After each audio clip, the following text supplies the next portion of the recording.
My ex-wife's new husband, a corrupt police detective, and his crew entered my bar. Nice place. Your 55% profits are ours now, or we plan enough evidence to put you away forever. I told him, this is a mistake. He laughed. Are you resisting arrest? I dialed a single number. You have 90 seconds to get out.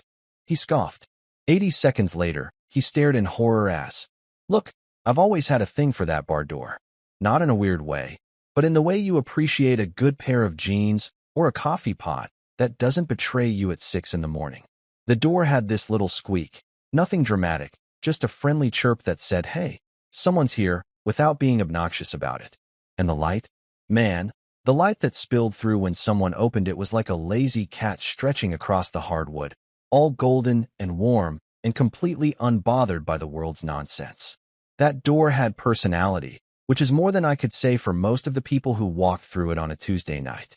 But the night Raymond Hale decided to grace my establishment with his presence, that door sounded like it had been kicked open by bad luck, wearing steel-toed boots and carrying a grudge. I'm not even exaggerating. The squeak turned into this long, protesting groan, like the hinges themselves were saying, oh hell no, not this guy. The light didn't spill in. It practically threw itself across the floor and died there, dramatic as a soap opera actress who just discovered her evil twin. Raymond moved like he already owned the city, which I guess technically he kind of did, seeing as how he had a badge and a severely inflated sense of his own importance. His badge was half tucked into his belt like he couldn't decide whether he wanted to intimidate people or seduce them, and his gun glinted under my carefully curated mood lighting in a way that screamed, I'm compensating for something, but let's not talk about therapy. But it was his smile that really sold the whole package. This wide, toothy grin that said he genuinely enjoyed watching other people's misfortune the way normal humans enjoy watching puppies play in snow. He wasn't alone, because guys like Raymond never are. He had a crew with him, 4 guys squeezed into cheap leather jackets that were trying so hard to be intimidating, but really just looked like they'd been shoplifting from a Spirit Halloween clearance rack. One of them had a neck tattoo of a scorpion that was so badly done it looked more like an angry shrimp. Another one kept cracking his knuckles like he'd seen it in a movie and thought it made him look tough. But really he just seemed like he had arthritis and poor life choices. My regulars? Oh, they froze up like fish on a dock at noon in July. Dead silent, eyes wide, drinks halfway to their mouths in this perfect tableau of, oh crap, is this actually happening? Old Eddie, who normally couldn't shut up about his fantasy football league even if you paid him, suddenly discovered the fascinating intricacies of his beer label. Rita, who'd been laughing at something on her phone 3 seconds earlier, went completely still like a deer that just heard a twig snap in hunting season. Even the jukebox, and I swear I'm not making this up, coughed once, sputtered like it was choking on its own song, and went completely quiet. The universe itself was holding its breath. Raymond crossed the floor like he was walking a red carpet, his cheap cologne arriving a full 3 seconds before he did. He leaned on my counter. My counter, the one I'd spent 2 weekends refinishing because I actually give a damn about craftsmanship, and ran his hand over the wood like he was auditioning for the role of man who ruins good things just because he can. His fingers left little smudge marks on the polish, and I died a little inside. Nice place, he said, and his teeth were all showing in that smile that wasn't really a smile so much as a threat wearing a costume. Real cozy. Real profitable, I bet. I didn't say anything. I've learned over the years that sometimes the best response is none at all, especially when dealing with people who clearly rehearsed their villain monologue in the bathroom mirror that morning. He leaned in closer, and I could smell the combination of bad decisions and expensive whiskey on his breath. Here's how this is gonna work, Ward. Your 55% profits? They're ours now. Monthly. In cash. Unmarked bills would be nice, but we're not picky. He paused, letting that number hang in the air like a bad smell. Or, and this is option B, we plant enough evidence in this little establishment to put you away forever. Evidence is funny like that. It just shows up sometimes, you know? In the damnedest places. 55%. The number sounded like arithmetic and a death threat had gotten together and had a baby, and that baby grew up to be an accountant with sociopathic tendencies. I took a slow sip of my drink. Bourbon, neat, because I'm not an animal, and let the silence stretch out between us like taffy. This is a mistake. I said, my voice calm as a bedtime story about bunnies and rainbows. Raymond laughed, actually threw his head back and laughed like I'd just delivered the punchline to his absolute favorite joke. His crew joined in, a chorus of hyenas who probably didn't even get what was funny but knew their cue when they heard it. A mistake. Raymond wiped an imaginary tear from his eye. The only mistake here is thinking you have a choice, buddy. So what's it gonna be? Partnership or prison? Door number 1 or door number 2? He leaned back, supremely confident, one hand resting on his gun like it was a comfort blanket.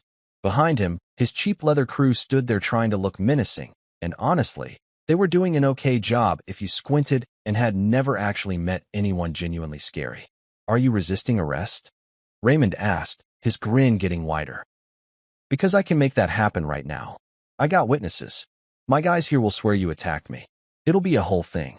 Paperwork, court dates, orange jumpsuits, the works. I reached into my pocket slowly, didn't want anyone getting twitchy, and pulled out my phone. I pressed one number. Just one. Speed dial is a beautiful thing when you plan ahead. The call connected, and I said, calm as Sunday morning, loud enough for everyone to hear. You've got 90 seconds to get out. Raymond's grin faltered for just a second, like a light bulb flickering before it dies. What? 90 seconds? I repeated, glancing at my watch. Actually, 89 now. Time flies when you're committing extortion. He scoffed, puffing his chest out like a pigeon who'd just discovered steroids. You threatening me?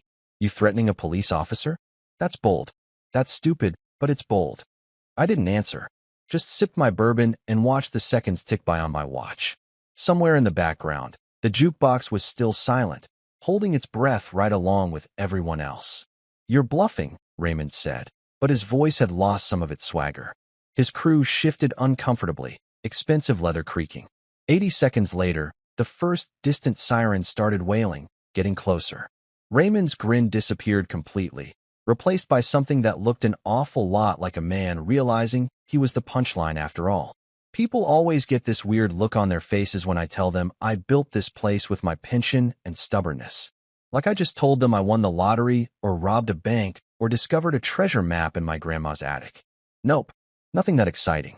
Just 23 years of grinding it out as a construction foreman, saving every penny I didn't absolutely need to spend on rent and reasonably priced beer, and deciding that maybe, just maybe, I deserved to own something that wasn't covered in someone else's bad decisions.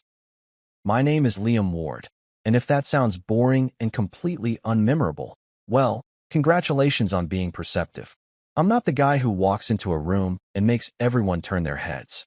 I'm the guy who's already in the corner nursing a drink and watching everyone else make fools of themselves, taking mental notes for later.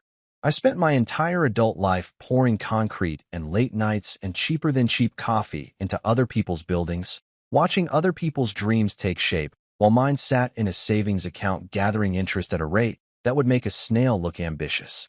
The bar, Ward's Tavern, because I'm incredibly creative with names, took me 3 years to build. Not literally build, because I'm not that much of a masochist, but 3 years from, hey, wouldn't it be nice to own a bar, to actually turning the key in the lock on opening night and thinking, holy hell, I actually did this. I found the space in a neighborhood that was trying really hard to be trendy, but hadn't quite figured it out yet. You know the type, couple of vintage clothing stores, a coffee shop where the barista judges your order, a yoga studio that smells like desperation and patchouli. The previous owner had run it into the ground the way you'd expect someone to run a bar into the ground when they think business plan is something other people worry about. The place was called Shots and Thoughts, which should tell you everything you need to know about the guy's decision-making skills. When I took over, there were still motivational posters on the walls with eagles and sunsets and words like synergy in fonts that screamed 2003. I burned those posters. Had a little ceremony and everything.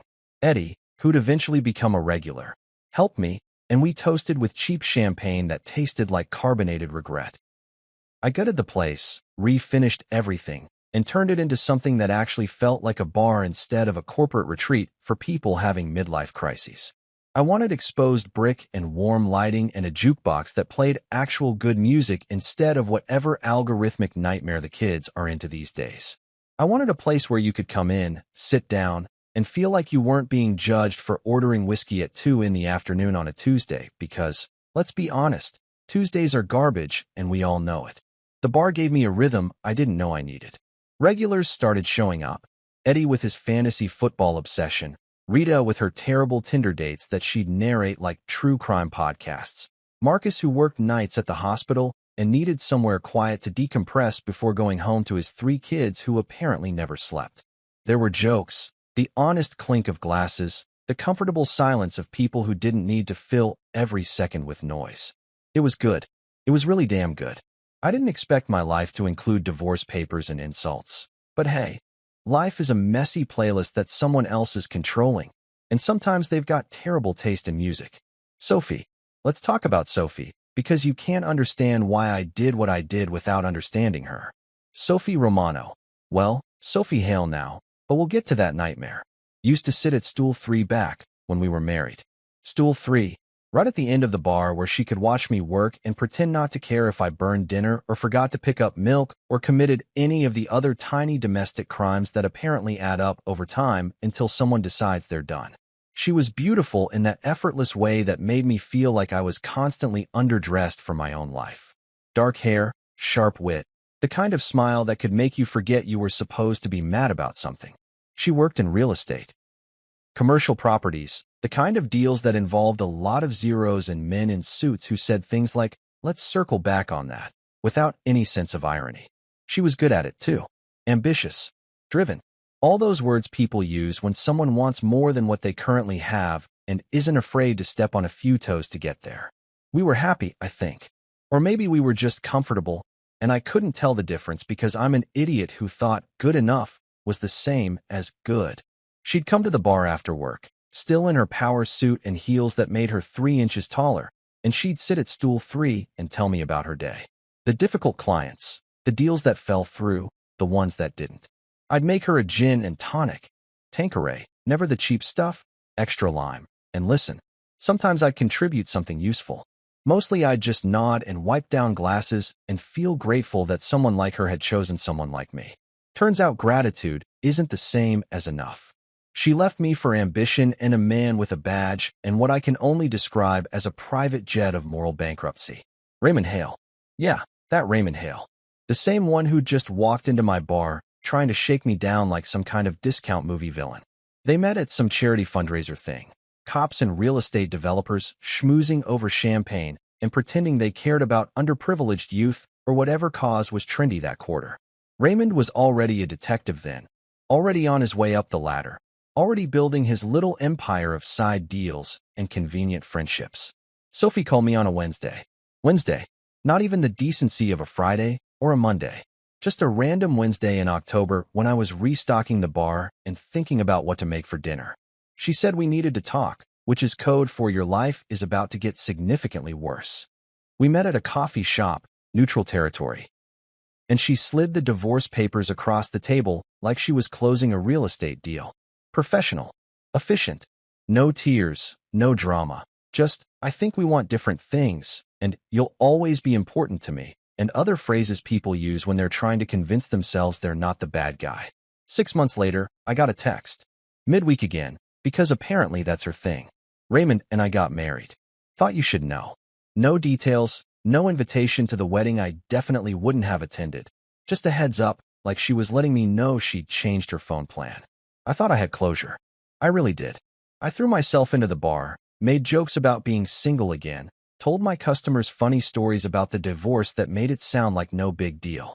Yeah, my ex left me for a cop. Guess she wanted someone who could legally carry a weapon. I just carry emotional baggage, which is apparently less impressive. People laughed. I laughed. Everyone laughed, and if the laughter felt a little hollow, well, nobody mentioned it. Turns out closure is something Raymond sells in bulk to people like him. Guilt with a 2-year warranty and an extended protection plan that doesn't actually protect you from anything.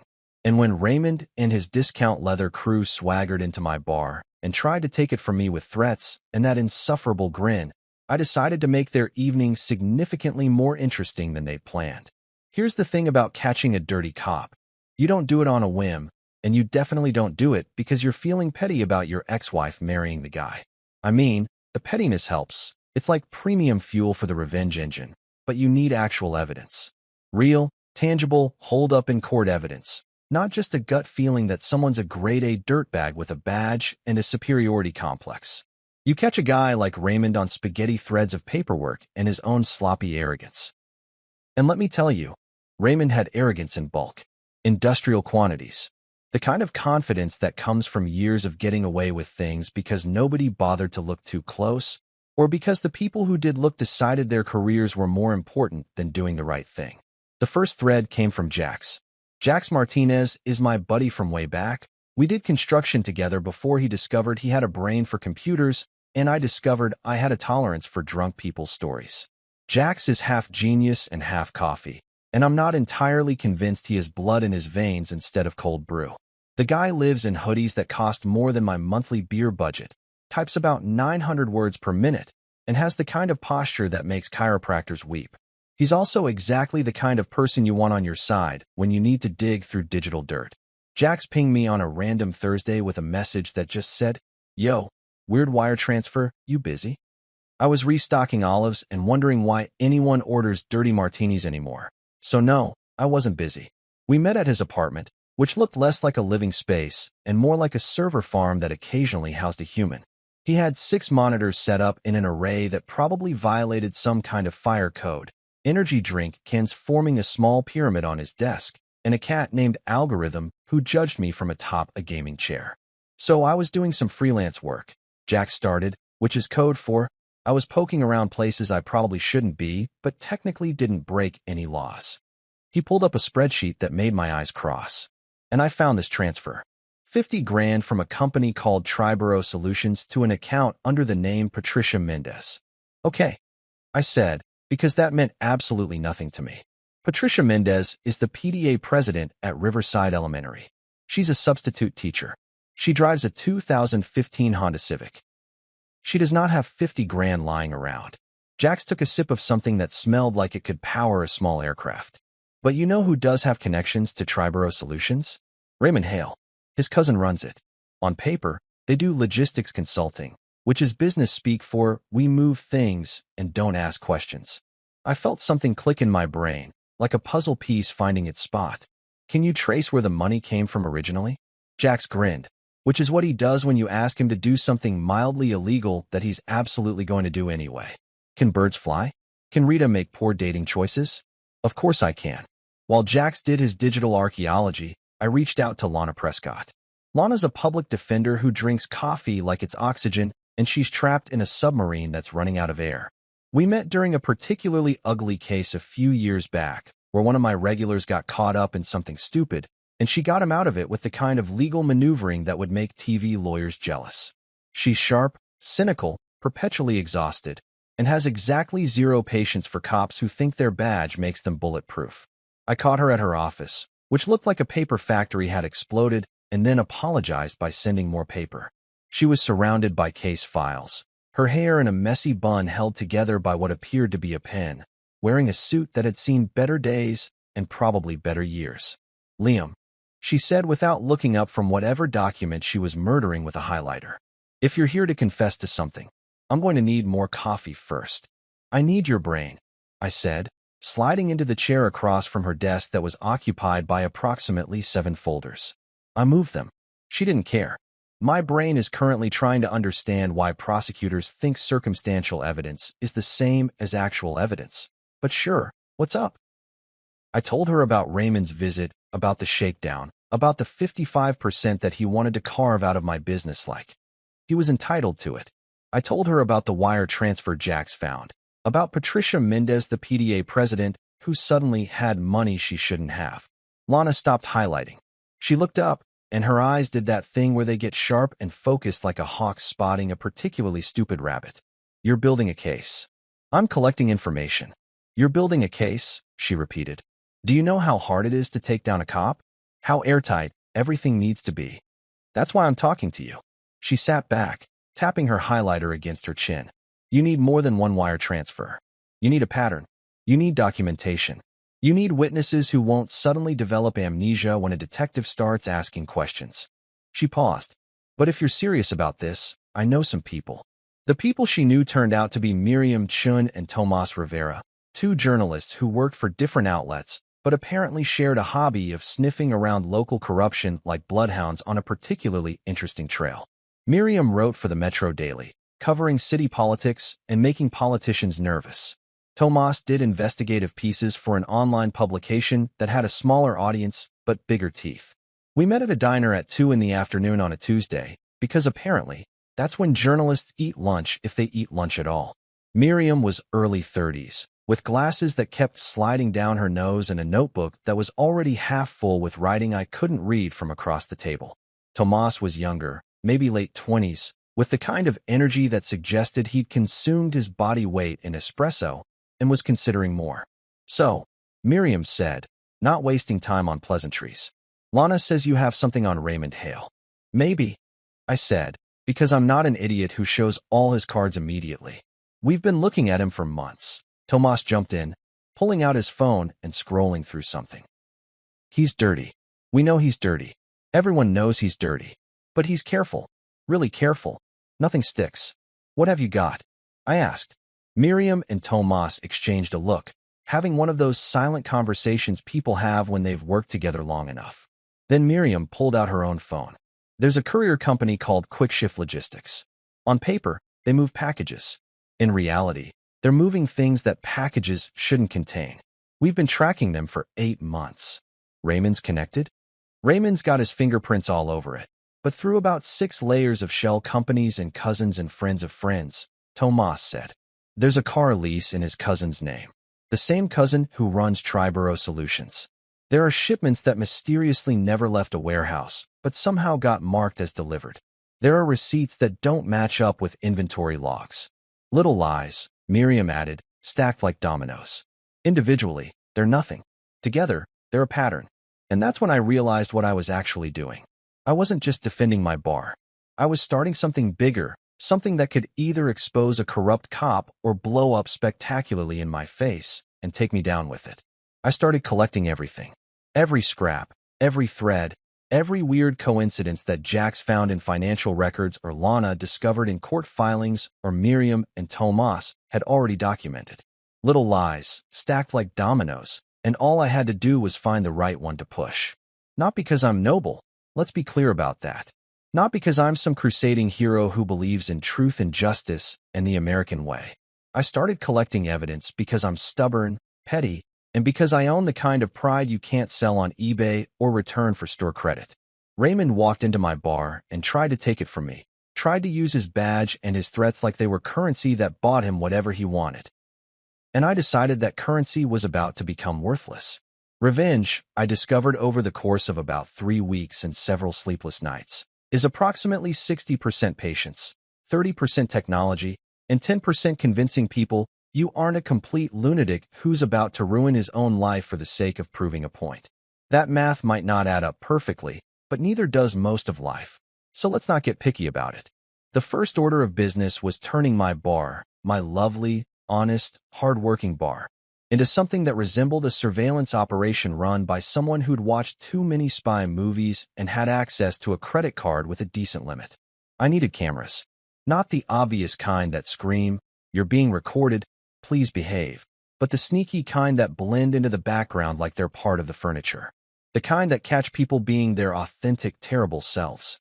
Jax showed up on a Sunday when the bar was closed, carrying 2 duffel bags that looked like they contained either very expensive electronics or the components for building a small robot army. Knowing Jax, it could honestly go either way. He also brought Algorithm the cat, because apparently, the cat has separation anxiety, which I didn't even know was a thing cats could have. Okay, Jax said, dumping the bags on the bar and unzipping them to reveal a tangle of wires, tiny cameras, and equipment that looked vaguely illegal. We're going to turn this place into the most well-documented bar in the tri-state area. Big Brother wishes he had this kind of setup. I'm not trying to record my regulars picking their noses, I said, watching as he pulled out a camera the size of a quarter. I need to catch Raymond being Raymond. Yeah, corrupt cop, shakedown, classic villain behavior. I got it. Jax held up the tiny camera like it was the Hope Diamond. These bad boys are motion-activated, audio-enabled, and stream directly to a secure server that I'm setting up in my apartment. Which means you're paying my internet bill for the next 6 months, by the way. Fine. And my electricity bill, because this is going to draw some serious power. Jax. I'm kidding. Mostly. He grinned and started surveying the bar like a general planning an invasion. We'll put one behind the whiskey bottles. That top-shelf stuff nobody orders unless they're trying to impress a date. One in the light fixture above the bar. One over by the jukebox. Maybe one in the corner by the bathroom hallway. Catch people when they think nobody's watching. We spent the next 4 hours installing cameras in places I never would have thought to look. Jax worked with the kind of focused intensity usually reserved for surgeons or people defusing bombs, occasionally muttering things about focal lengths and bit rates that went completely over my head. Algorithms supervised from atop the bar, knocking over a salt shaker at one point just to prove cats are agents of chaos. This is some serious paranoia-level stuff, Eddie said when he showed up early for Monday happy hour and caught me adjusting a camera hidden in a decorative beer stein on the shelf. Eddie's got a sixth sense for when something weird is happening, probably from years of playing fantasy football and developing conspiracy theories about injured quarterbacks. Spring cleaning, I said, which was possibly the worst lie I'd ever told. You're installing cameras. Very thorough spring cleaning. Eddie squinted at me, then at the cameras, then back at me. Does this have something to do with those cops who came in last week? Rita told me about it. Said they look like the kind of guys who peak in high school and never recover. Rita's got away with words. Rita's got away with terrible judgment, but she's not wrong about those guys. Eddie settled onto his usual stool. You getting into something over your head, Liam? Probably, I admitted, because there was no point lying to Eddie. The guy could smell bullshit from across a football field. But I'm getting into it on purpose, which I think makes it better. That makes it worse, actually. Well, it's too late now. I'm committed. Like, fully committed. The kind of committed where you can't back out without looking stupid. Eddie considered this, then nodded slowly. All right. You need help? You let me know. I know some guys. What kind of guys?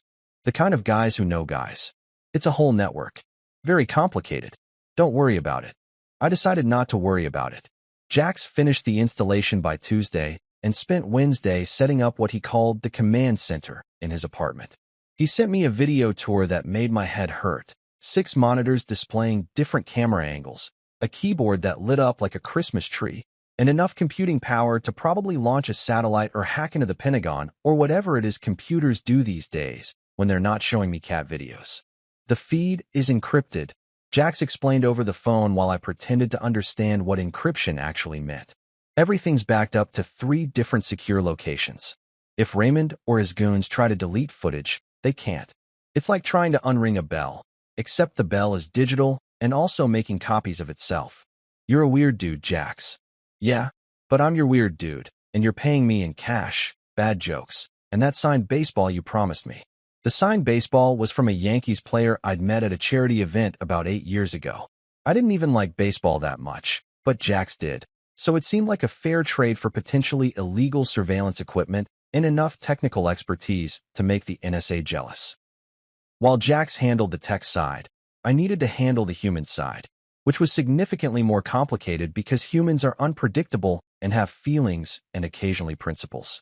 I needed people who could take what I collected and turn it into something that mattered. Evidence that would hold up not just in the court of public opinion, but in an actual court with an actual judge who'd actually send Raymond to actual prison. That's where Agent Marcus Ray came in.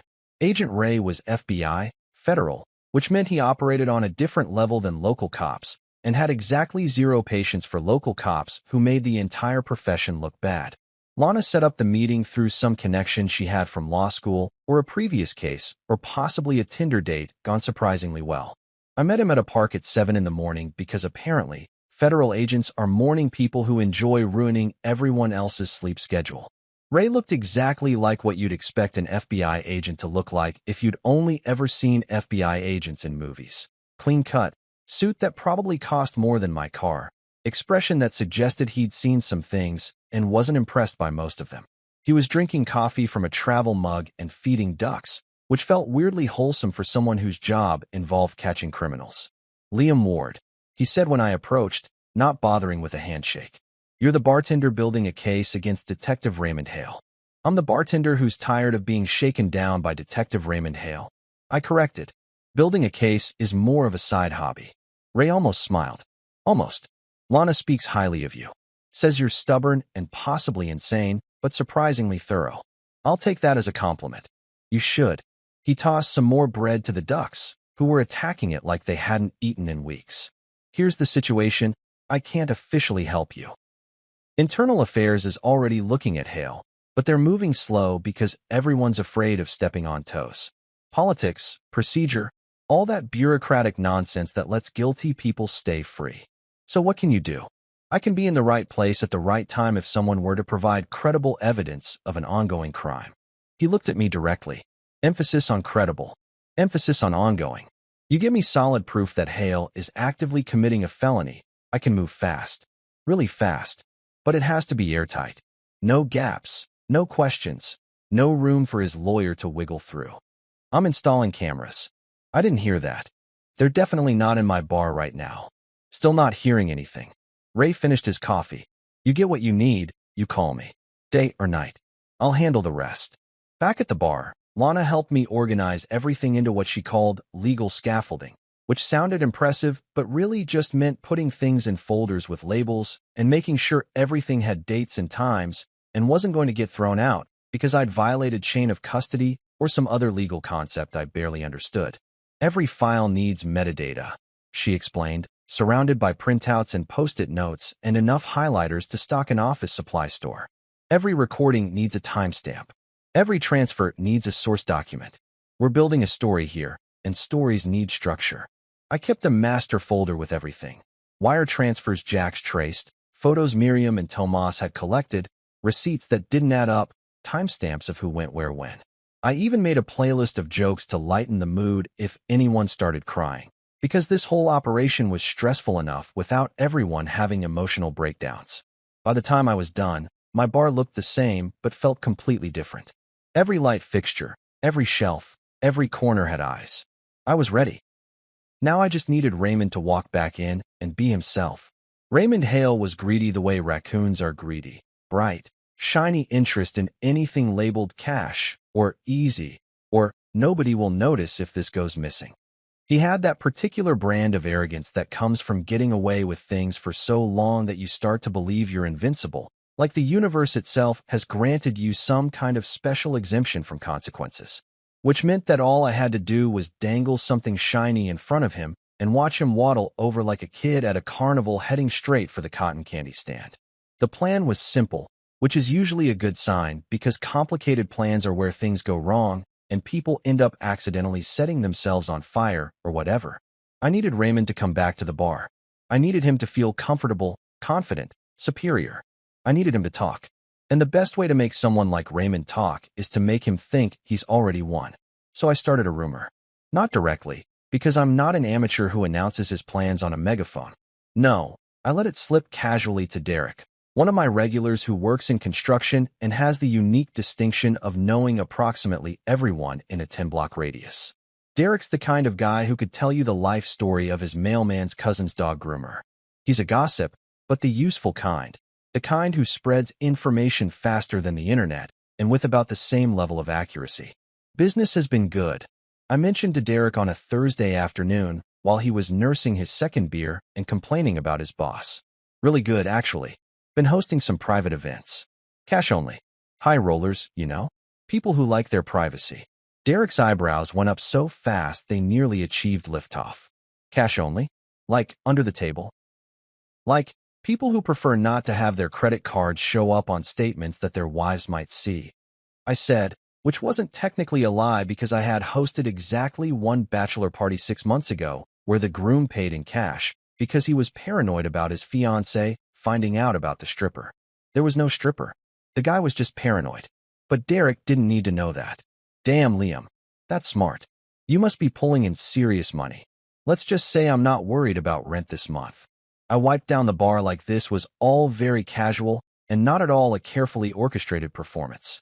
Or next month. Or the month after that. I watched Derek's brain work. Could practically see the gears turning as he calculated how long it would take him to tell this story to someone else. I gave it about 4 hours. He lasted 3. By Friday, at least 6 people had mentioned hearing about my exclusive cash events, with the kind of knowing wink that suggested they thought I was running an underground casino or a speakeasy for rich people with questionable ethics. By Saturday, Rita asked me if I was doing something illegal because if you are, that's hot. But also please don't go to prison because you make good drinks. I'm not doing anything illegal, I told her, which was true. I'm just letting people believe what they want to believe. That's basically the same thing as lying. It's strategically ambiguous truth-telling. You're going to get yourself killed, Rita said. But she said it fondly, the way you tell a friend they're an idiot, but you love them anyway. The fake ledger was Lana's idea, actually. She suggested I create a document that looked official enough to be believable, but fake enough that anyone with half a brain could tell it wasn't real. Except Raymond wouldn't look that closely, because people like Raymond don't look closely at things that confirm what they already want to believe. So I made a ledger. Used Excel, which I barely know how to use because I'm not a spreadsheet person. I listed a bunch of dates, some fictional events with names like Private Party, Johnson, and Corporate Mixer, Tech Startup, and numbers that seemed impressive but not so impressive that they'd be obviously fake. 10 grand here, 15 grand there, a $20,000 event that was supposedly some CEO's birthday party. Then I accidentally left it on the bar one evening when Derek was there, along with some other papers that made it look like I'd been sorting through paperwork and got distracted. I went to the back to grab something, came back exactly 90 seconds later, and the ledger was gone. Derek was looking at his phone with the kind of studied casualness that screamed, I definitely just took a photo of something I wasn't supposed to see. Find everything okay? I asked. Yeah, man. All good. Just checking my messages. Cool. Hey, you didn't see a blue folder, did you? Had some boring tax stuff in it. Nope. Didn't see anything. I gave it 48 hours. Raymond showed up on a Tuesday, which felt appropriate because Tuesdays are generally terrible, and this particular Tuesday was about to get significantly more interesting. He didn't bring his discount leather crew this time. Just himself and one other guy who looked like he'd been grown in a lab specifically to make people uncomfortable. The guy had dead eyes and a neck like a tree trunk and the kind of energy that suggested he enjoyed his job way too much. The cameras were rolling. Jax had texted me earlier. All systems go. I'm watching from home with popcorn. This is better than Netflix. Raymond settled onto a stool like he owned it, which I guess in his mind he did. He was wearing a nicer suit this time, like he'd decided to dress up for the occasion of ruining my life. His smile was all teeth and no warmth, a shark wearing human skin. Ward, he said, my name sounding like an insult in his mouth. Heard business is booming. Cash events. High-end clientele. That's impressive for a little dive bar in a neighborhood that's still trying to figure out if it's trendy or just gentrified. Business is fine, I said carefully, pouring myself a drink because I was going to need it. Fine. Word on the street is you're pulling in 30, 40 grand a month in cash. That's more than fine. That's successful. That's the kind of success that attracts attention. He leaned forward, elbows on my bar. The kind of attention that needs proper management. Protection, even. I've got insurance. Not that kind of protection. Raymond's smile widened. See, here's the thing about cash businesses. They're vulnerable. Lots of ways things can go wrong. Robberies, fires, surprise health inspections that find violations, tax audits that discover discrepancies. You follow. I follow that you're threatening me. I'm offering partnership. He said it like he was doing me a favor, like I should be grateful. You keep doing what you're doing. These cash events, these private parties, and we take our cut. Call it a consulting fee. Protection services. Business management. We're not greedy. 55% is more than fair. There it was. The same number from last time. Like he'd decided that 55 was his lucky percentage, and he was sticking with it. 55%, I repeated. For what exactly? For making sure your business stays successful. For making sure certain people don't ask certain questions about where all that cash is going. Raymond gestured to his tree trunk companion. For making sure you don't have any accidents. You'd be surprised how many bar owners have accidents. I let him talk. God, did I let him talk? Raymond had the kind of ego that needed an audience, and once he got started, he couldn't stop. He bragged about his shell companies. Triborough Solutions handles all kinds of logistics. You'd be amazed what moves through there. And his cousins who signed papers faster than they chewed gum. No questions asked. He mentioned a shipment that had gone missing from a warehouse. How convenient it was when inventory records didn't match up with what actually got delivered. It's all about knowing how the system works, Raymond said, warming to his subject like a professor giving a lecture on corruption. People think it's hard to move money around, but it's easy if you know the right people. You set up an LLC under someone else's name. My cousin Patricia, sweet lady, substitute teacher, would never hurt a fly, and boom, you've got a clean account. You run transactions through 3 or 4 companies. Keep everything under 10 grand so it doesn't trigger reports and nobody notices. It's beautiful, really. Elegant. The cameras were getting all of this. Every word, every casual admission, every arrogant grin. Sounds complicated, I said. It's necessary, Raymond corrected. In this city, you either adapt or you get eaten. I adapted. And now you're going to adapt, or... He shrugged, the threat hanging in the air like smoke. Or what? Or we have a problem. And trust me, Ward, you don't want problems with me. I sipped my drink and thought about the cameras recording every frame of his smug face, about Jax watching from his apartment, and probably recording additional commentary, about Lana organizing everything into neat legal files, about Agent Ray waiting for the call. I'll think about it, I said. Raymond's grin got wider. That's smart. You think about it. But don't think too long. Opportunities like this don't wait forever. He left, his tree trunk companion following like a shadow. The bar felt cleaner after they were gone, like opening windows after someone's been smoking inside. I pulled out my phone, looked at the camera feeds Jax had given me access to. Crystal clear footage of Raymond admitting to shell companies, money laundering, extortion. Got you, I said to the empty bar. The joke, as it turned out, was definitely on him. Raymond came back exactly 1 week later, which showed a surprising amount of restraint for a guy who basically operated on the principle of, I want it now, and I want it with a side of intimidation. I'd expected him to show up the next day, all impatient and pushy, but no, he waited a full 7 days, probably to let me think about it, like he'd suggested, as if I was actually going to spend a week contemplating whether I wanted to hand over 55% of my business to a corrupt cop with a god complex and a smile that could curdle milk. It was a Wednesday evening, because apparently Wednesday was the universal day for bad things happening in my life. The bar was moderately busy, not packed, but enough people that Raymond's entrance would have an audience, which I suspect was exactly what he wanted. Eddie was there, arguing with Marcus about whether Tom Brady was actually a system quarterback or genuinely talented. Rita was on her phone, probably swiping left on some poor guy whose only crime was having a fish picture in his dating profile.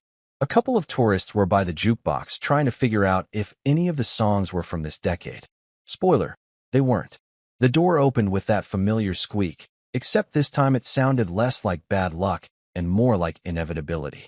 Raymond walked in with his full crew this time, the original 4 guys in their discount leather jackets, plus tree trunk neck guy from last week, plus 2 additional men who looked like they'd failed the police academy physical exam, but made up for it with enthusiasm for questionable activities.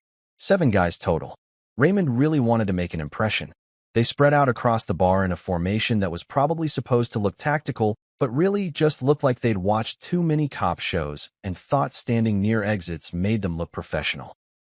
Raymond himself headed straight for the bar, moving with that particular swagger of someone who thinks they've already won and is just here to collect their prize. Ward, he said, settling onto the same stool he'd occupied last week. Time's up. Decision time. You in, or are we doing this the hard way? The cameras were rolling. All of them. Jax had sent me a text 10 minutes ago that just said, ITS showtime, with about 14 exclamation points and a gif of someone eating popcorn. Lana was on standby with Agent Ray, both of them waiting for my signal. Miriam and Tomas were parked outside in Miriam's car with their recording equipment and what I could only assume was an unhealthy amount of caffeine. Everything was ready. The stage was set. All I had to do was let Raymond be Raymond. I thought about your offer, I said slowly, like I was actually considering it. 55% seems steep. Raymond's grin was all predator. 55% of something is better than 100% of nothing, which is what you'll have after we're done with you. We can make your life very difficult, Ward. Evidence has a funny way of appearing. Health inspectors have a funny way of finding violations. The fire marshal might discover your wiring isn't up to code. These things happen. These things happen, I repeated. Just like that. Just like that. He leaned forward, lowering his voice like he was sharing a secret. Except his crew could definitely still hear him, and so could every camera in the building. Here's what you don't understand. This city runs on arrangements. Everybody pays somebody. The restaurants pay, the clubs pay, the bookies and the dealers and the guys running card games in basement apartments. They all pay. You're not special. You're just another business that needs to understand how things work.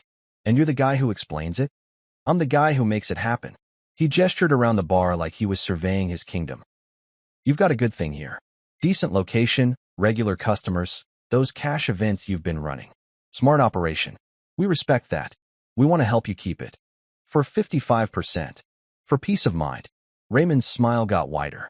Think of it as insurance. You pay your premium, and nothing bad happens. You don't pay well. He shrugged. Accidents. One of his crew, the guy with the scorpion tattoo that still looked like an angry shrimp, cracked his knuckles for emphasis. It sounded like Rice Krispies, but more threatening. I need to think about it, I said, playing out the scene. You've had a week to think. Raymond's voice got harder, the friendly facade cracking just enough to show the ugliness underneath. This is the last conversation we're having. Either you agree right now, or we walk out of here, and tomorrow morning you wake up to a world of shit. Tax audit, health inspection, anonymous tips about illegal gambling, drug dealing, whatever we feel like making stick. Your bar gets shut down, you get arrested, and nobody believes the guy trying to claim a cop set him up. You understand. There it was. Clear, direct, undeniable extortion with a side of threats. Raymond had just handed me everything I needed on a silver platter, gift-wrapped with his own arrogance. I pulled out my phone slowly, watching Raymond's expression shift from confident to confused to wary. His hand drifted toward his gun, just slightly, just enough that the cameras would catch it. What are you doing? Raymond asked. Making a call. I pressed one button. Speed dial. The most important speed dial of my life. The phone rang once. Agent Ray picked up. I didn't even need to say anything specific. We'd rehearsed this. But I said it anyway, loud enough for everyone to hear. Calm as a Sunday morning when you've got nowhere to be and nothing to worry about. You've got 90 seconds to get out. The bar went quiet.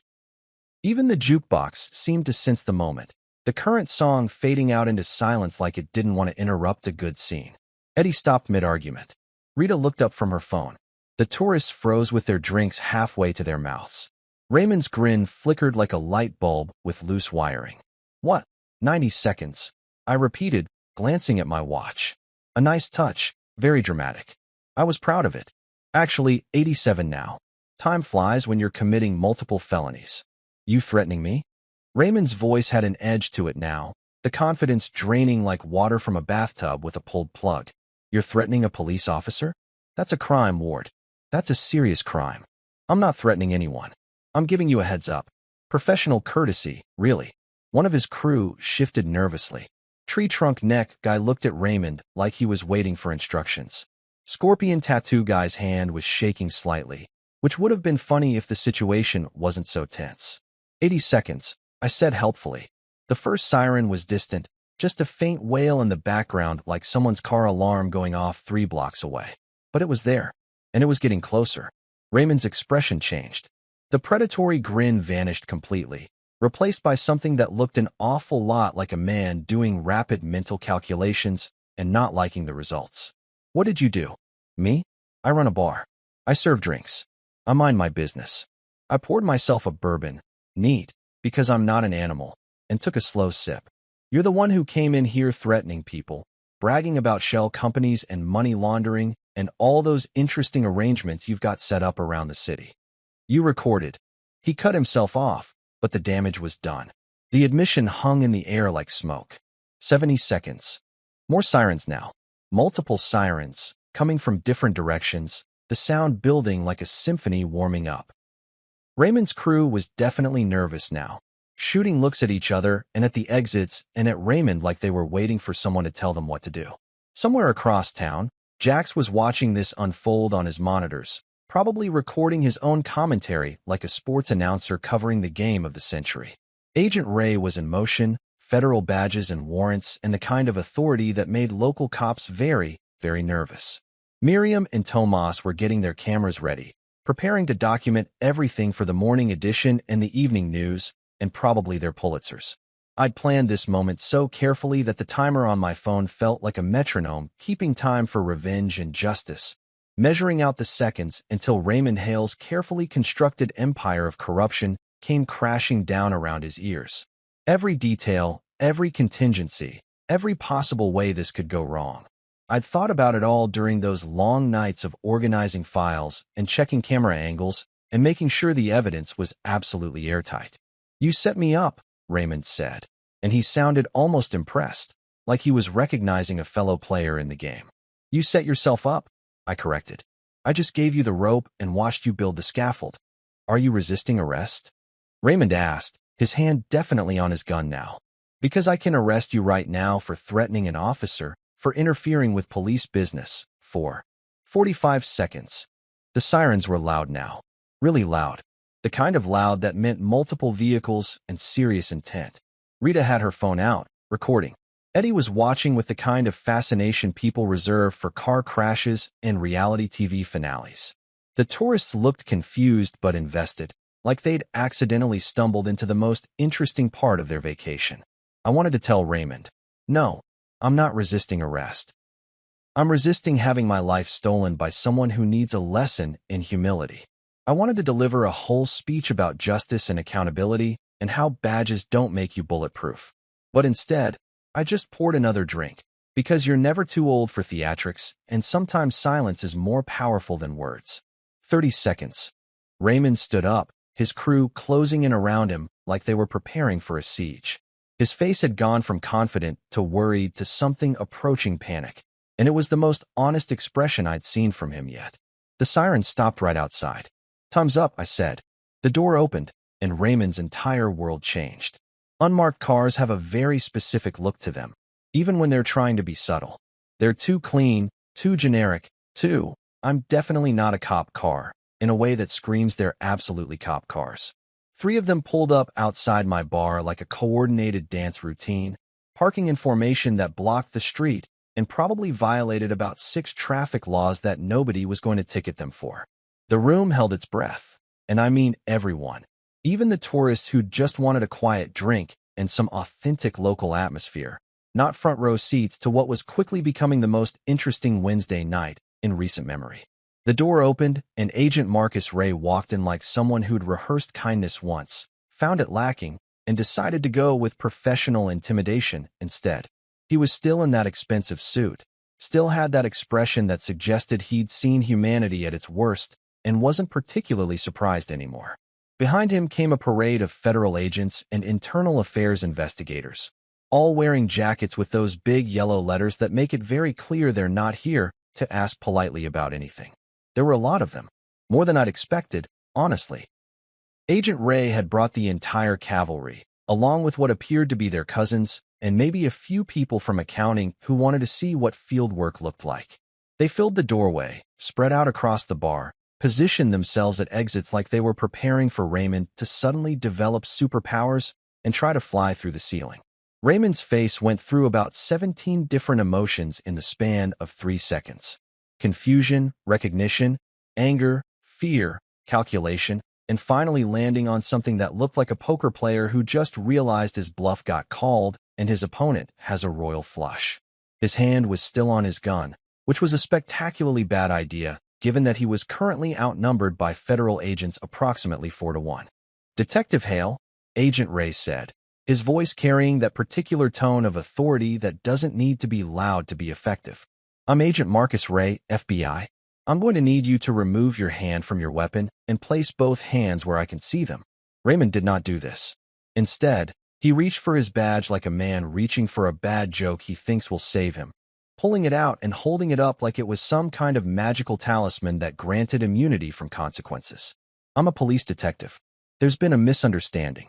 This man," he gestured at me with his badge, which was honestly kind of funny, "has been making false accusations, and I came here to extort him." Agent Ray interrupted smoothly. "To threaten him with fabricated evidence unless he paid you 55% of his profits." To brag about your money laundering operation involving shell companies, specifically Triborough Solutions, and your network of relatives who sign documents without asking questions. Should I continue, or would you like me to wait until your lawyer arrives to hear the rest? The color drained from Raymond's face so fast I was briefly concerned he might pass out right there on my freshly mopped floor. That would have been embarrassing for everyone involved. You can't, Raymond started. We have recordings, Agent Ray said calmly. Multiple recordings from multiple cameras, with timestamps and metadata. We have financial records showing wire transfers that match your described operations. We have testimony from witnesses. We have enough evidence to keep a grand jury busy for several weeks. He paused, letting that sink in. And you provided most of it yourself about 15 minutes ago, which was very helpful. Saved us a lot of paperwork. Raymond whispered. You set me up, and he was looking at me now, his expression a mixture of betrayal and grudging respect, like he was recognizing a fellow player in a game he thought only he knew how to play. I shrugged, sipping my bourbon because the situation called for casual nonchalance, and I'd been practicing. You set yourself up, I said. I just gave you a stage and let you perform. One of the federal agents, a woman who looked like she could bench press a small car and enjoyed doing paperwork in her spare time, stepped forward with handcuffs. Detective Hale, you're under arrest for extortion, conspiracy to commit money laundering, abuse of authority, and about 8 other charges that are going to be filed once we finish processing everything. You have the right to remain silent. I know my rights, Raymond snapped, but his voice cracked slightly. The invincible detective was cracking right along with it. They cuffed him by the beer taps he'd once claimed as his perch, the ones he'd leaned against while threatening to destroy my life over money he thought he was entitled to. The metallic click of the handcuffs was the most satisfying sound I'd heard in months. Better than the jukebox, better than the clink of glasses, better than anything. Raymond's crew. Those 6 guys in their discount leather and false bravado, scattered like napkins in a wind tunnel, trying to edge toward exits only to find federal agents blocking every possible escape route. Tree trunk neck guy made it approximately 4 steps before an agent roughly the size of a refrigerator stepped in front of him and said, "Going somewhere?" Scorpion tattoo guy actually tried to run for the back exit and made it into the hallway before discovering that 2 more agents had come in through the kitchen. The rest of Raymond's crew just froze, hands up, looking at each other like they were collectively trying to figure out whose idea this whole operation had been in the first place. Anyone else here part of Detective Hale's operation? Agent Ray asked the room at large. Now would be a good time to identify yourselves. Cooperation tends to look favorable when prosecutors are deciding who to charge with what. 3 of Raymond's crew immediately started talking, tripping over each other's words in their rush to explain that they were just following orders. They didn't know the full extent of what was happening. They had families and mortgages and really couldn't afford to go to prison for someone else's crimes. It was like watching rats desert a sinking ship, except the rats were wearing leather jackets and the ship was Raymond's entire criminal enterprise. My regulars were watching this unfold with the kind of fascination usually reserved for particularly good reality TV or highway accidents you can't look away from. Eddie had his phone out, probably texting his fantasy football league about this development. Rita was filming on Instagram Live, providing color commentary like a sports announcer. And there he goes, the corrupt cop getting what he deserves. And oh, one of his goons just tried to run and failed spectacularly. Marcus had a quiet smile on his face, the kind of smile healthcare workers get when they watch terrible people face consequences for terrible actions. Then Miriam and Tomas burst through the door with their cameras and recording equipment and the kind of journalistic excitement that probably kept them awake at night dreaming of Pulitzer Prizes. Miriam went straight for Agent Ray, already asking questions about charges and timeline, and whether this was connected to other investigations. Tomas was filming Raymond being let out in handcuffs, his camera capturing every moment of the detective's humiliation for posterity and the morning news. "Liam," Miriam called out, "can we get a statement?" "The bar is open for business," I said. "Drinks are half price for anyone who just witnessed a federal arrest." The tourists cheered. Eddie laughed. Rita updated her Instagram caption to include the drink special. Agent Ray finished supervising Raymond's arrest and walked over to me, his expression professionally neutral, but his eyes suggesting he was at least mildly impressed. "That was good work, Mr. Ward. Risky but good. Is it still risky if you plan for every contingency? Yes, he said flatly. Yes, it is. Well, then I'm a risk taker. Someone should put that on my tombstone. Let's hope that's not necessary anytime soon. Ray glanced around the bar, at the cameras he now knew were there, at the regulars who were already turning this into a story they'd tell for years. You know this isn't over, right? There'll be trials, testimony, depositions. Raymond's lawyer will come after you. His friends on the force might make things difficult. I figured. And you did it anyway. He threatened my bar? I said simply. Nobody threatens my bar. Ray almost smiled. Almost. For what it's worth, you probably just helped us take down a corruption network that's been operating for at least 5 years. There are a lot of people who are going to sleep better tonight knowing Raymond Hale can't hurt them anymore. That should have felt triumphant. It should have felt like victory, like justice served with a side of vindication. And parts of it did. Watching Raymond get hauled away in handcuffs was satisfying in a way I couldn't quite articulate. But there was also something else, something heavier sitting in my chest like a stone. I felt relief, sure. But I also felt a surprising sadness for the man who used to be someone I called friend, back before he married my ex-wife and decided that badges were licenses for corruption instead of responsibility. Raymond had been a good cop once, or at least I'd thought he was. Somewhere along the way, he'd lost the plot, started believing his own hype, convinced himself that the rules didn't apply to people with enough power and connections. The bar slowly returned to normal, or whatever normal looked like after a federal arrest interrupted happy hour. The jukebox started playing again, someone having fed at quarters, and selected a song that felt appropriately dramatic. My regulars settled back into their spots, already beginning the process of turning this into legend. The tourists were definitely going to leave 5-star Yelp reviews. I poured myself another bourbon and sat down at stool 3, Sophie's old spot, and tried to figure out how I felt about everything. Victorious? Maybe. Guilty? A little. Tired? Absolutely. Ready for my life to go back to being boring? Yeah, that sounded pretty good actually. The papers ate Raymond for breakfast, and let me tell you, they didn't use silverware. They went full piranha, tearing into the story with the kind of enthusiasm journalists usually reserve for political scandals involving exotic animals or politicians caught doing something monumentally stupid on camera. By Thursday morning, Raymond Hale's face was plastered across every newspaper in the city, and not in the local hero cop saves kitten way. More like the corrupt detective gets what's coming to him, way that makes people choke on their coffee and immediately text their friends. Miriam's article hit the Metro Daily's front page above the fold, which she informed me was a big fucking deal in journalism terms. The headline read, Detective's Downfall. FBI arrests local cop in bar extortion sting, and the subheading was something about corruption networks and abuse of power. She'd written it with the kind of restrained fury that comes from months of investigating something and finally getting to publish the truth. Every paragraph was a surgical strike. Facts, quotes, documentation, all arranged in a way that made Raymond look exactly as guilty as he was.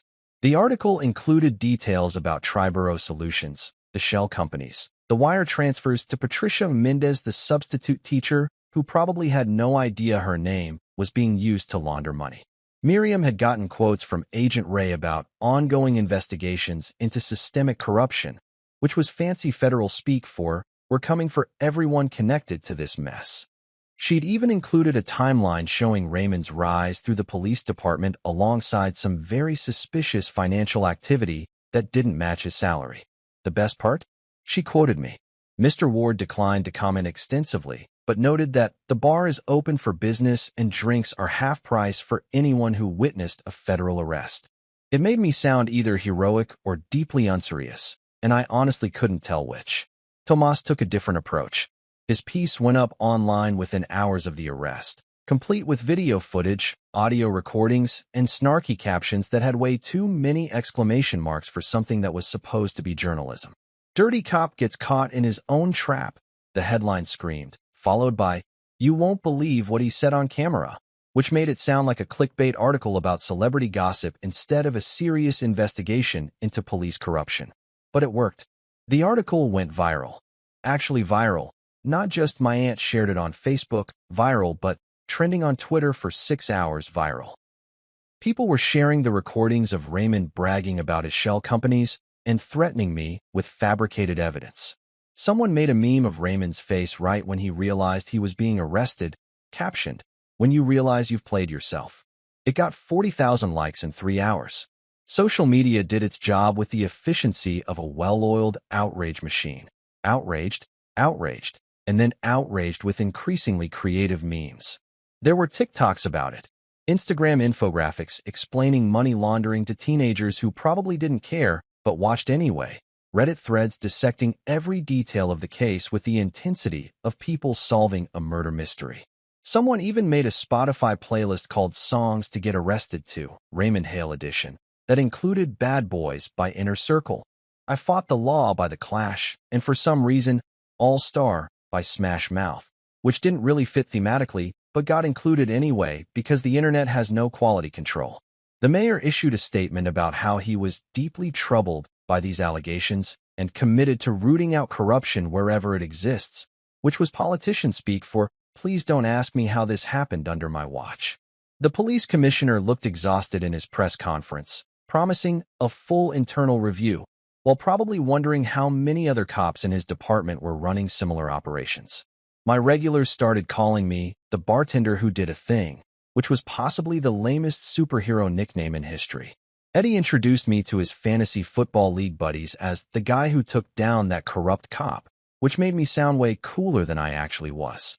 Rita told everyone on her dating apps that she personally knew the hero bartender from the news, which I discovered when 3 different guys showed up asking if I was the person from the articles and could they buy me a drink in my own bar. "You're famous," Rita announced one evening, showing me her phone where someone had created a fan account for me on Instagram. The account had posted the video of Raymond getting arrested with heart eye emojis and the caption, "Justice served hot and fresh." It had 8,000 followers. "That's deeply weird," I said. "That's modern celebrity," Rita corrected. "Embrace it. Monetize it. Start a podcast." "I'm not starting a podcast. Everyone has a podcast now. You could talk about taking down corrupt cops, give advice, interview other people who've fought the system." "Rita, I'm not starting a podcast." "Your loss. That's money on the table." But not everyone was applauding and making memes.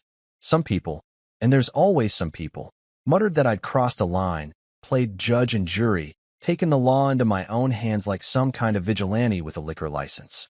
I heard the whispers, caught the side eye from certain customers who thought what I'd done was technically legal but morally questionable, or some other philosophical bullshit that people say when they're uncomfortable with consequences happening to people they vaguely know. A guy named Paul, regular customer, always ordered IPAs and complained about them being too hoppy even though he kept ordering them, cornered me by the bar one night. "You know, what you did to Raymond was pretty messed up," he said, nursing his too hoppy IPA. "You set him up. Entrapped him." "He set himself up," I replied, which was becoming my standard response. "I just recorded him doing it." "Still, you played judge and jury.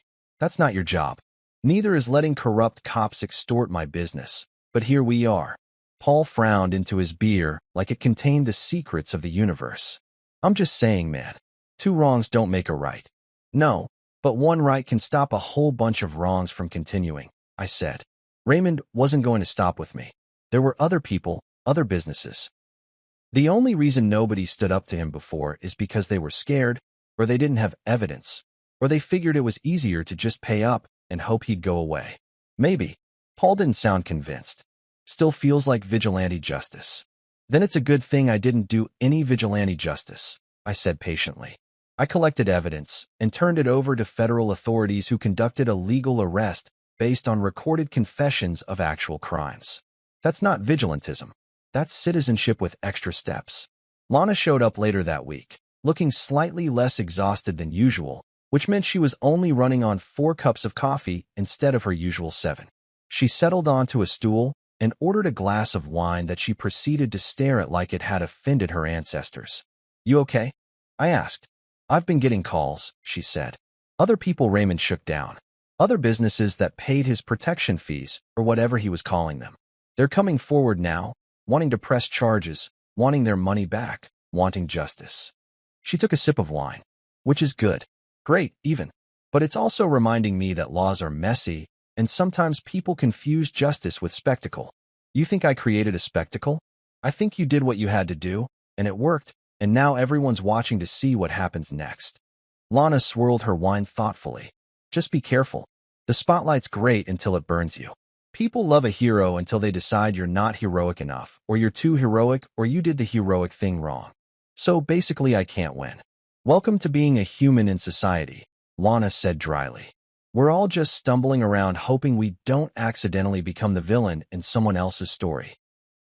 That night, after most of the customers had cleared out and it was just me, Eddie, and a couple of late-night stragglers who were still debating whether Raymond would actually serve prison time or get off with probation and a slap on the wrist, I decided to tell a joke. It seemed appropriate. The whole situation was absurd enough that it needed some levity, even if the levity landed awkwardly. So a cop, a bartender, and a bad accountant walk into a bar. I started. Eddie looked up. Is this going where I think it's going? The cop says, I need 55% of your profits, or I'll arrest you. The bartender says, I'm going to record you saying that. And the bad accountant says, can someone explain money laundering to me because I genuinely don't understand these wire transfers? There was a pause. Then Eddie laughed, not a big laugh, but enough of one to show he appreciated the effort. One of the stragglers chuckled. The other one looked confused. That's a terrible joke, Rita called from her spot by the window where she was still trying to figure out if her Tinder match was a catfish. It's a work in progress, I admitted. The city felt slightly cleaner after Raymond's arrest, like when you clean one shelf in your house and suddenly notice how dusty everything else is. The corruption wasn't gone. It never is, not really, but at least one piece of it had been removed, sent to federal holding to await trial, and probably a lengthy prison sentence. Other investigations were opening up, other cops were getting nervous, other people who'd thought they were untouchable were suddenly checking their bank records and consulting lawyers. It wasn't a complete victory. It wasn't even close to fixing everything wrong with the system. But it was something. And sometimes, something is enough. Here's what nobody tells you about being the guy who takes down a corrupt cop. You get headlines, sure, but you also get sleepless nights that stretch on like bad highway traffic with no end in sight. You get phone calls from people you haven't talked to in years, some congratulating you, some telling you you're an asshole, and some just wanting to know if the story they read online was actually true or exaggerated for clicks. You get recognized at the grocery store by strangers who either want to shake your hand or give you dirty looks while you're just trying to buy eggs and cereal like a normal human being. The first week after Raymond's arrest was fine, great, even. I was riding high on that adrenaline rush of having done something that mattered, of having stood up to a bully with a badge and won. I slept like a baby that first night, the kind of deep, dreamless sleep you get after finishing something difficult.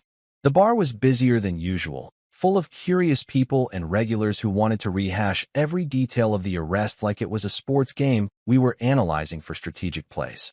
The second week was when things got complicated. I started getting calls. Not the good kind.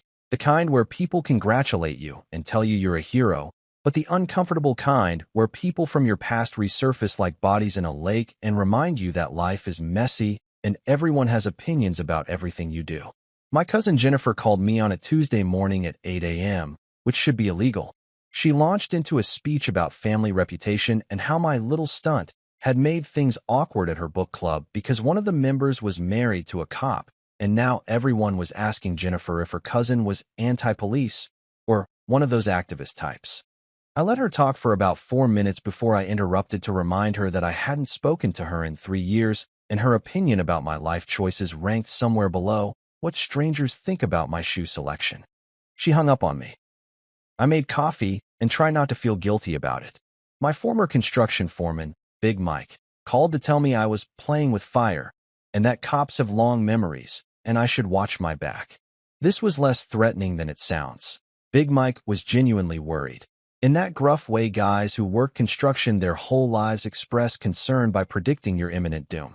I appreciated it, sort of, but it also made me realize that a lot of people expected Raymond's friends to come after me with some kind of revenge plot. They didn't, for the record. Turns out when you arrest someone with video evidence of them committing multiple felonies, their friends tend to distance themselves pretty quickly because nobody wants to be associated with the sinking ship.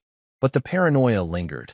I started checking my car for tampering every morning, looking over my shoulder when I walked home at night, jumping slightly every time someone came into the bar wearing a leather jacket. Then there were the people who called to confess things. This was the weirdest category. Apparently, once you become known as the guy who took down a corrupt cop, people assume you're some kind of vigilante hotline they can call with their own stories of injustice. A woman named Martha called to tell me about a contractor who'd ripped her off 6 years ago, and could I do my thing and get her money back? A guy named Steve wanted me to investigate his ex-wife's new boyfriend who he was pretty sure was involved in something illegal, but couldn't actually articulate what. I'm a bartender. I serve drinks and listen to people's problems and occasionally take down corrupt cops when they threaten my livelihood. I'm not Batman. I don't have a cave or a signal or a butler named Alfred who helps me solve crimes.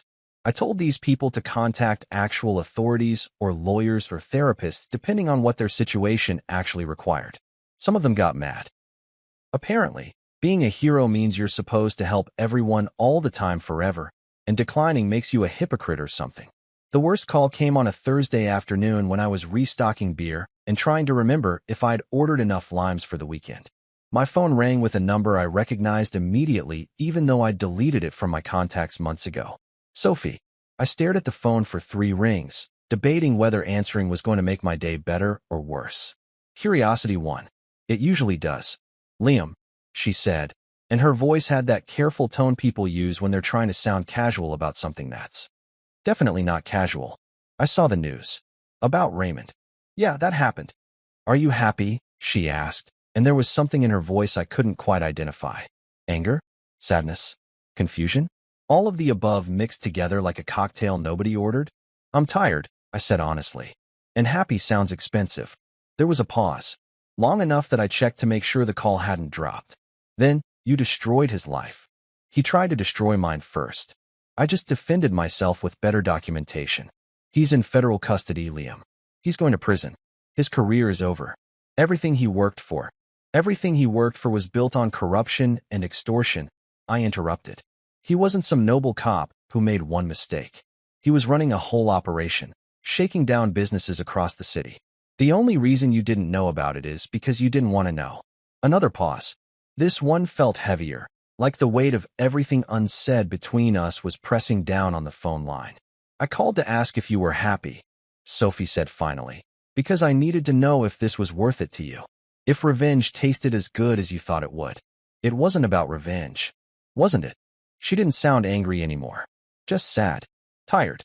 Like someone who'd just realized something disappointing about someone they used to care about.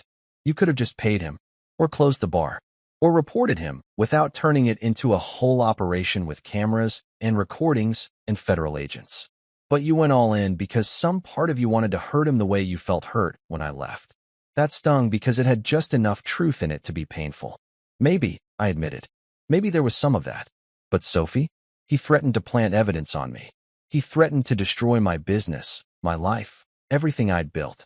So yeah, maybe I wanted him to face consequences. Maybe I wanted him to feel what it's like when someone takes everything from you.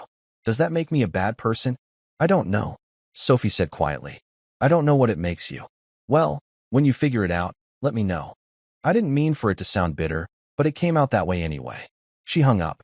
I stood there in my stockroom surrounded by cases of beer and boxes of bar napkins, feeling like I'd just lost an argument I hadn't realized I was having.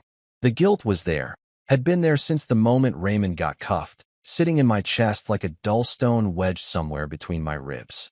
I'd hurt a man I used to admire, or at least a man I'd thought I admired back before I knew what he really was. Raymond and I had been friends once, in that casual way men are friends when they're married to people who are friends.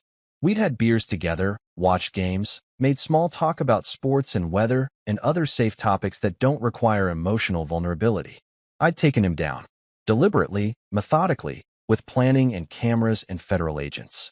I'd destroyed his career, his reputation, probably his marriage to Sophie whenever she got around to processing what her husband actually was. And yeah, he deserved it. Legally, morally, by any reasonable standard of justice, he absolutely deserved to face consequences for what he'd done. But that didn't make it feel simple. Some people won't forgive me for what I did. Some people will call me a hero and then forget the details a week later because it's less work than staying invested. Some people will think I'm a snitch, A rat. Someone who broke some unwritten code about not turning on your own. Except Raymond was never my own, and the code he followed was written in corruption and threats. I had to accept something sitting there in my stockroom having an unscheduled emotional crisis. I had hurt a man I used to know. I had taken down a life that used to be connected to mine in messy, complicated ways involving ex-wives and shared history and all those ties that don't sever cleanly. The guilt was real, and it wasn't going away just because I was technically in the right. But I also kept my bar. I kept my dignity. I kept the truth in a folder with timestamps and authentication and sent copies to people who would make sure it mattered.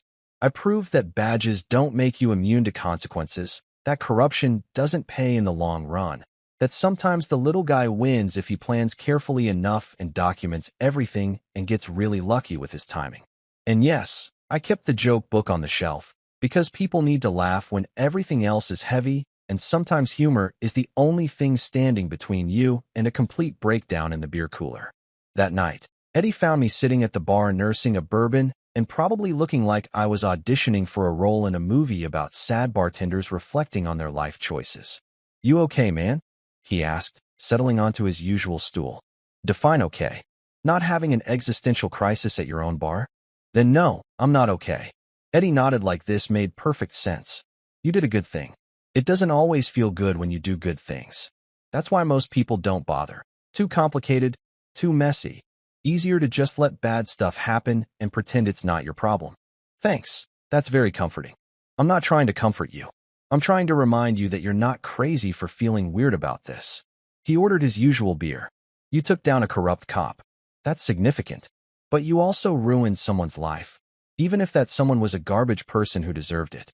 Both things can be true at the same time. When did you become wise?" "Fantasy football teaches you about the complexity of human decision-making," Eddie said seriously. "Also, my therapist says I need to validate people's feelings more, so I'm practicing on you." I laughed despite myself. "Your therapist sounds smart." "She is. You should get one." "I have bourbon and a joke book." "That's practically the same thing." "It's definitely not, but okay." A week later, the city moved on because that's what cities do. They chew through drama like a wood chipper through branches, spitting out the pieces and immediately looking for the next thing to consume. Raymond's arrest became old news, replaced by a mayoral scandal involving misappropriated funds and a reality TV star nobody had heard of doing something stupid at a nightclub downtown. The news cycle is relentless and has the attention span of a goldfish on energy drinks. The bar hummed like an old engine that finally got its oil changed. The jukebox played a happy, sad song that fit my mood perfectly, something about endings and new beginnings and other poetic nonsense that sounds profound at 2 in the morning. No one threw me a parade, which was fine because parades are loud and involve coordinating with city officials who probably still weren't thrilled about the whole exposing corruption thing. No one handed me a trophy with my name engraved, no key to the city, no official recognition beyond a few articles and some memes that would be forgotten by next Tuesday. But I sat at stool 3, Sophie's old spot, with a modest bourbon and felt something settle inside me. Not peace exactly, but something close to it. Acceptance, maybe. The understanding that I'd done what needed doing and the consequences were what they were. Revenge wasn't a bullet or a dramatic confrontation scored by orchestral music. It was a tiny, perfectly timed phone call and a stack of authenticated files. It was proving that badges don't make you bulletproof, that corruption has an expiration date, that sometimes the little guy wins if he's stubborn enough and documents everything twice. Raymond got handcuffs and federal charges. I got sleep eventually, though it took a few weeks and maybe some therapy that Eddie's therapist recommended. The bar stayed mine. Sophie married a detective who preferred laundering money to doing his actual job, which would have been funnier if it wasn't so sad. Life is messy like that, but sometimes messy clears space for new things. I locked the door that night, walked home under streetlights that pretended they were stars, and thought, if justice has a sense of humor, it's very dry. If not, well, at least the bourbon tasted good.